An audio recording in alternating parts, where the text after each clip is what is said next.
Bismillahirrahmanirrahim. Assalamu alaikum students. My name is Zainab Fatma and I'm your science teacher. उम्मीद है आप सब खैरियत से होंगे। तो आपने पढ़ा चैप्टर नंबर 8 जो कि था रेस्पिरेशन के बारे में। सर आकिब ने आपको बहुत अच्छे तरीके से तमाम कॉन्सेप्ट समझा दिए। आज के लेक्चर में हम करेंगे इस चैप्टर की टेक्स्ट बुक एक्सरसाइज का क्वेश्चन नंबर 1 और क्वेश्चन नंबर 2 सॉल्व। तो आइए शुरू करते हैं। तो स्टूडेंट्स आपकी टेक्स्ट बुक एक्सरसाइज में क्वेश्चन नंबर 1 है मल्टीपल चॉइस क्वेश्चंस का। आपके पास ऑप्शंस गिवन है और हमने बिल्कुल बेस्ट ऑप्शन का इंतखाब करना है अकॉर्डिंग टू आवर स्टेटमेंट। तो आइए देखते हैं कि पहली स्टेटमेंट मल्टीपल चॉइस क्वेश्चंस की क्या है। Statement number 1 is respiration takes place only in. Respiration का प्रोसेस आपने इस चैप्टर में पढ़ा। हमारे पास स्टेटमेंट ये है कि रेस्पिरेशन सिर्फ टेक प्लेस करता है, होता है सिर्फ किस में? Option number A is blood cells में। Option number B cells in arms and legs, सिर्फ हमारे बाजुओं और टांगों के सेल्स में रेस्पिरेशन होती है। C option is heart cells, क्या सिर्फ हमारे हार्ट सेल्स दिल के सेल्स में रेस्पिरेशन होती है? या फिर option number D all sales.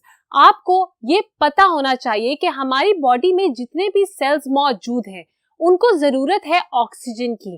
क्यों? क्योंकि उन्होंने रिस्पायर करना है। अगर तो वो रिस्पायर नहीं करते तो उन तक ऑक्सीजन नहीं पहुंचेगा और सेल डेथ हो जाएगी। इसका मतलब कि ना सिर्फ हमारे ब्लड सेल्स, हमारे आर्म्स, हमारे लेग्स के सेल्स और हार्ट सेल्स, बल्कि बॉडी के तमाम सेल्स को जरूरत होती है रेस्पिरेशन के प्रोसेस की, ताकि वो अपने अंदर से कार्बन डाइऑक्साइड को निकाल सकें और ऑक्सीजन को ले सकें। तो हम करेक्ट ऑप्शन मार्क करेंगे ऑप्शन नंबर डी। मेरे साथ ऑप्शन नंबर डी को करेक्ट ऑप्शन मार्क कीजिए फॉर स्टेटमेंट नंबर 1। हम चलते हैं स्टेटमेंट नंबर 2 की तरफ। Statement number 2 is which two things are needed for aerobic respiration. कौन सी दो चीजें ऐसी हैं जिनकी जरूरत होती है एरोबिक रेस्पिरेशन में? एरोबिक से याद रखिएगा कि हमने दो तरह की रेस्पिरेशन पढ़ी थी। एक थी in the presence of air जो कि है एरोबिक रेस्पिरेशन, और दूसरी थी in the absence of air जिसको हम कहते हैं एनएरोबिक रेस्पिरेशन। हमसे पूछा जा रहा है कि ऐसी रेस्पिरेशन जो कि एयर की मतलब ऑक्सीजन की मौजूदगी में होती है उसके लिए कौन सी दो चीजों की जरूरत होती है। पहले हम ऑप्शंस को रीड करेंगे। Option number A is carbon dioxide and glucose. Option number B is glucose and water. Option number C is oxygen and glucose. And option number D is water and oxygen. हमें कौन सी दो चीजों की जरूरत है aerobic respiration के लिए? एक तो हमें पता चल गया कि ऑक्सीजन है, तो हम देखेंगे कि कौन सी ऑप्शंस में ऑक्सीजन मौजूद नहीं है। फॉर एग्जाम्पल ऑप्शन नंबर ए जिसमें कार्बन डाइऑक्साइड और ग्लूकोज लिखा है, हम इसको निकाल देंगे। ये हमारा आंसर नहीं हो सकता क्योंकि इसमें ऑक्सीजन जो है वो नहीं लिखा हुआ। ऑक्सीजन के बगैर एरोबिक रेस्पिरेशन नहीं हो सकती, तो हम इसको माइनस कर देंगे। Second is glucose and water, यहाँ पे भी हमारे पास ऑक्सीजन मौजूद नहीं, तो ये भी हमारी करेक्ट ऑप्शन नहीं हो सकती। Moving towards option number C oxygen and glucose, और डी ऑप्शन है वाटर एंड ऑक्सीजन। वाटर जो है वो एज एन एंड प्रोडक्ट बनता है, जबकि ग्लूकोज जो है वो चाहिए होता है हर काम के लिए, because glucose is the source of energy. अगर एनर्जी मौजूद नहीं होगी तो हम रेस्पिरेशन का प्रोसेस टेक प्लेस नहीं कर सकते, बल्कि हम कोई भी प्रोसेस टेक प्लेस नहीं कर सकते अगर हमारे पास ग्लूकोज मौजूद ना हो। तो ऑप्शन नंबर सी जिसमें लिखा है ऑक्सीजन और ग्लूकोज वो होगी हमारी करेक्ट ऑप्शन। तो मेरे साथ मार्क कीजिए ऑप्शन नंबर सी को as the correct option for statement number 2। मुझे उम्मीद है आप मेरे साथ साथ तमाम आंसर्स को नोट डाउन कर रहे हैं। हम चलते हैं स्टेटमेंट नंबर 3 की तरफ। So statement number 3 is what are the products of aerobic respiration. Products का मतलब है कि कौन सी चीज बन रही है एरोबिक रेस्पिरेशन के थ्रू। आपको अभी मैंने बताया कि एरोबिक का मतलब है in the presence of oxygen, और अभी हमने पीछे ऑप्शन मार्क की ग्लूकोज एंड ऑक्सीजन की कि ये दो चीजें जरूरी होती हैं टू टेक प्लेस या फिर to make the process of aerobic respiration happen. यहाँ पे हमसे पूछा जा रहा है कि एरोबिक रेस्पिरेशन से हमें कौन से एंड प्रोडक्ट्स मिलते हैं। पहले हम देखेंगे ऑप्शंस को और फिर करेक्ट ऑप्शन मार्क करेंगे। Option number A is carbon dioxide, glucose and energy. Option number B is carbon dioxide, water and energy. Option number C is oxygen, glucose and energy. And option number D is water, oxygen and energy. अब हमारे पास कौन से and products बनते हैं aerobic respiration के?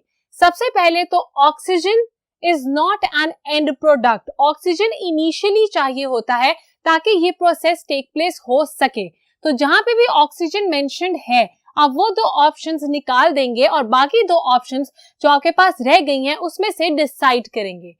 Carbon dioxide, glucose and energy, carbon dioxide, water and energy. ये बात तो तय है कि कार्बन डाइऑक्साइड भी रिलीज होती है as an end product of aerobic respiration और एनर्जी भी रिलीज होती है as an end product of aerobic respiration. यहाँ पे जो ग्लूकोज और वाटर के बीच में हमने डिसाइड करना है ये भी हमारे लिए बहुत आसान है क्योंकि अभी हमने जो ऑप्शन मार्क की वहां पे लिखे हुए थे इनिशियल प्रोडक्ट्स जो कि थे ग्लूकोज एंड ऑक्सीजन. इसका मतलब ग्लूकोज भी हमें इनिशियली चाहिए होता है लाइक ऑक्सीजन ताकि हम एरोबिक रेस्पिरेशन करवा सके सेल से.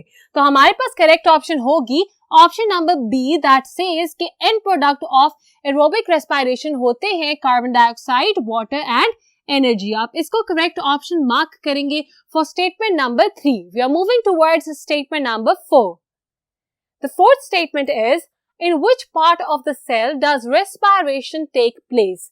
हमारा जो सेल है उसके कौन से हिस्से में रेस्पिरेशन हो रही होती है. अब सेल के अंदर डिफरेंट ऑर्गेनेलीज प्रेजेंट हैं. वी हैव न्यूक्लियस, न्यूक्लियस के अंदर we have cytoplasm, we have mitochondria, we have ribosomes. अब कौन सी ऐसी ऑर्गेनेली है जिसके अंदर रेस्पिरेशन हो रही होती है? पहले हम ऑप्शंस को रीड करेंगे. Option number A is cell membrane, option number B is chromosome, option number C is mitochondria and option number D is nucleus. आपको मैं बता दूं कि सेल मेम्ब्रेन होता है हमारे सेल का बिल्कुल आउटर पोर्शन, एक ऐसी मेम्ब्रेन जो कि हमारे सेल को प्रोटेक्ट करती है. Then we have chromosomes. Chromosomes आप बिल्कुल अलग रख दें, ये रिप्रोडक्शन में आप पढ़ेंगे कि they are actually the genetic material. Then we have mitochondria and nucleus. Nucleus is the center of the cell. ये तमाम सेल के फंक्शंस को टेक प्लेस करवाता है मगर न्यूक्लियस में जो ऑर्गेनेलीज प्रेजेंट होती हैं उसमें एक बहुत इंपॉर्टेंट ऑर्गेनेली है दैट इज माइटोकॉन्ड्रिया. माइटोकॉन्ड्रिया को हम power house of the cell भी कहते हैं क्योंकि रेस्पिरेशन के प्रोसेस के थ्रू बनती है एनर्जी और ये जो रेस्पिरेशन का प्रोसेस है ये टेक प्लेस करता है in the mitochondria of a cell. तो हम करेक्ट ऑप्शन मार्क करेंगे that is option number C for statement number 4. मुझे उम्मीद है आपने ये आंसर भी मार्क कर लिया होगा. हमारे पास सिर्फ एक और स्टेटमेंट रह गई है तो आइए उसको भी सॉल्व कर लेते हैं. Statement number 5, anaerobic respiration can only take place in. anaerobic का मतलब है without oxygen. ऑक्सीजन के बगैर जो रेस्पिरेशन होती है ये किस तरह के सेल्स में हो सकती है? आइए देखते हैं कि हमारे पास ऑप्शंस क्या हैं. तो आइए देखते हैं कि हमारे पास ऑप्शंस क्या हैं. Option number A is animals, option number B is plants, option number C is both plants and animals and option number D is neither plants nor animals. हमारे पास जो रेस्पिरेशन है the type of respiration that happens without oxygen जिसको हम कहते हैं anaerobic respiration, ये take place करती है प्लांट्स में या एनिमल्स में या दोनों में या फिर किसी में भी नहीं. हमने डिसाइड करना है. आपने इस चैप्टर में पढ़ा था कि एनएरोबिक रेस्पिरेशन जब होती है ये एनिमल्स मतलब ह्यूमंस में भी होती है और प्लांट्स में भी हो सकती है क्योंकि आपको पता है कि प्लांट के पास अगर ऑक्सीजन मौजूद ना हो तो वो भी रेस्पिरेशन का प्रोसेस नहीं रोकता, रेस्पिरेशन होती रहती है. अब यहाँ पे मैं आपको डिफरेंस बता दूं in the anaerobic respiration of animal cell and plant cell. आपको पता है कि एनिमल्स या फिर हम कह सकते हैं ह्यूमंस, हमें जब एनएरोबिक रेस्पिरेशन होगी तो एंड प्रोडक्ट में बनेगा लैक्टिक एसिड, जबकि जब प्लांट्स में ऐसी रेस्पिरेशन होगी तो वहां पे हमारे पास जो एंड प्रोडक्ट आएगा दैट विल बी एथेनॉल. तो हम करेक्ट ऑप्शन मार्क करेंगे option number C which is both plants and animals. इसके साथ ही we are done with question number 1 जो कि था multiple choice questions. अगर आपसे कोई करेक्ट ऑप्शन मार्क करने वाली रह गई हो तो अभी इस वीडियो को पॉज कीजिए, जाइए और जल्दी से आंसर्स को मार्क करके वापस आइए. Well done students. Now we can move to question number 2, that is true or false. मैं statement read करूंगी और आप decide करेंगे कि ये statement ठीक है या गलत. पहली statement है body gets its energy from a chemical reaction called respiration which takes place in the cells. जो body है वो अपनी energy लेती है एक chemical reaction के through जिसको हम कहते हैं respiration और ये होता है सेल्स के अंदर.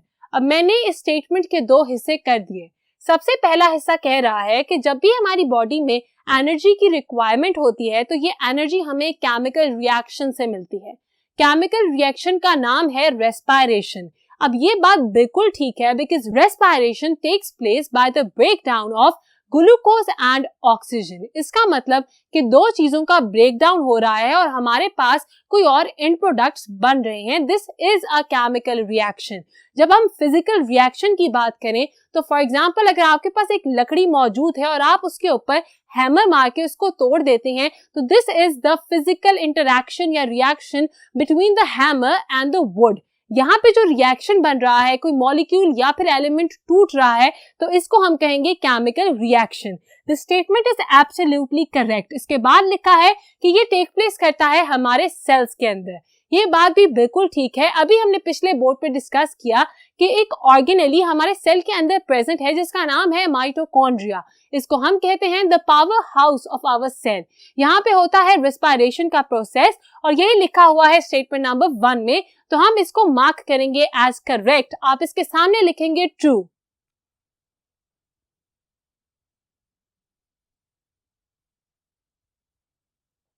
Now we are moving towards statement number 2.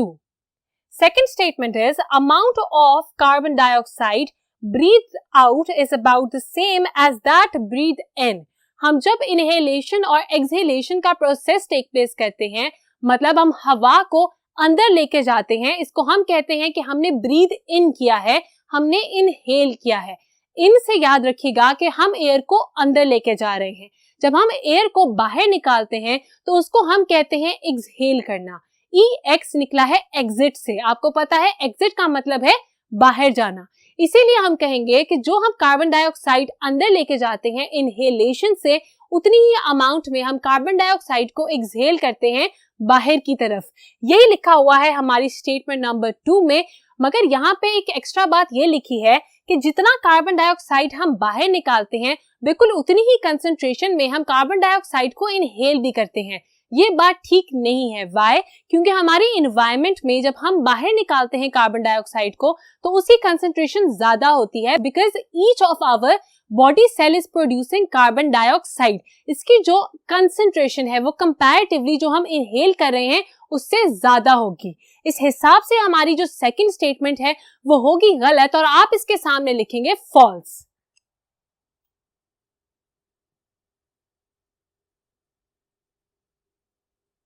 Moving towards statement number 3. Mitochondria is present in all living cells where respiration is taking place. Mitochondria तमाम living cells में मौजूद होता है जहां पे भी respiration का प्रोसेस हो रहा हो. अब अगर आपको ऐसी स्टेटमेंट आए तो आपने कंफ्यूज नहीं होना. तमाम लिविंग सेल्स में माइटोकॉन्ड्रिया मौजूद होगा. अगर उसमें माइटोकॉन्ड्रिया मौजूद है तो उसमें रेस्पिरेशन ऑटोमेटिकली हो ही रही होगी.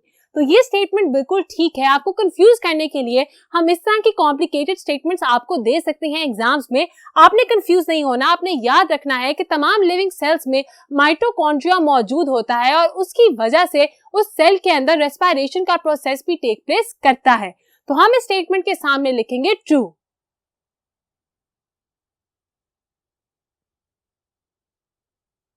मुझे उम्मीद है आप मेरे साथ साथ तमाम आंसर्स नोट डाउन कर रहे हैं. Let's move towards statement number 4 of true or false. So statement number 4. Lactic acid is a sort of halfway stage between oxygen and carbon dioxide. अब लैक्टिक एसिड क्या था? आपको याद होना चाहिए जब आपने एनाएरोबिक रेस्पिरेशन पढ़ी थी मतलब ऐसी रेस्पिरेशन जो कि ऑक्सीजन की एब्सेंस में टेक प्लेस करती है तो उसका एंड प्रोडक्ट बनता है लैक्टिक एसिड. ये बात हो रही है ह्यूमन बींग्स की. यहाँ पे वो कह रहे हैं कि lactic acid is a sort of halfway stage between oxygen and carbon dioxide. जो हमारा लैक्टिक एसिड है वो ऑक्सीजन और कार्बन डाइऑक्साइड के बीच की एक स्टेज होती है। यही पढ़ा होगा आपने अपने चैप्टर में भी, एंड दैट इज ट्रू। जो लैक्टिक एसिड है वो तब बनता है जब हमारी बॉडी के पास ऑक्सीजन मौजूद ना हो, तो वो लैक्टिक एसिड की ब्रेकडाउन करती है टू गेट ऑक्सीजन, और ऑब्वियसली रेस्पिरेशन का एंड प्रोडक्ट है कार्बन डाइऑक्साइड, तो कार्बन डाइऑक्साइड भी बन रहा है और लैक्टिक एसिड भी यूटिलाइज हो रहा है, तो it is the half way stage between oxygen and carbon dioxide. तो इस स्टेटमेंट को हम करेंगे करेक्ट, मतलब हम इसके सामने लिखेंगे true.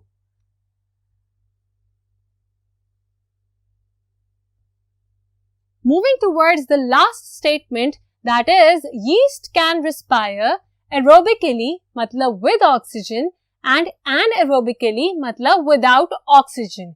Yeast is a form of fungus. ये जो yeast है ये respire करती है जिस तरह plants और animals respire करते हैं। अब ये जो respiration है ये with oxygen भी होती है और विदाउट ऑक्सीजन भी हो सकती है। इसका मतलब कि ये स्टेटमेंट बिल्कुल ठीक है because this fact is actually true. तो आप इसके सामने भी लिखेंगे आंसर में ट्रू।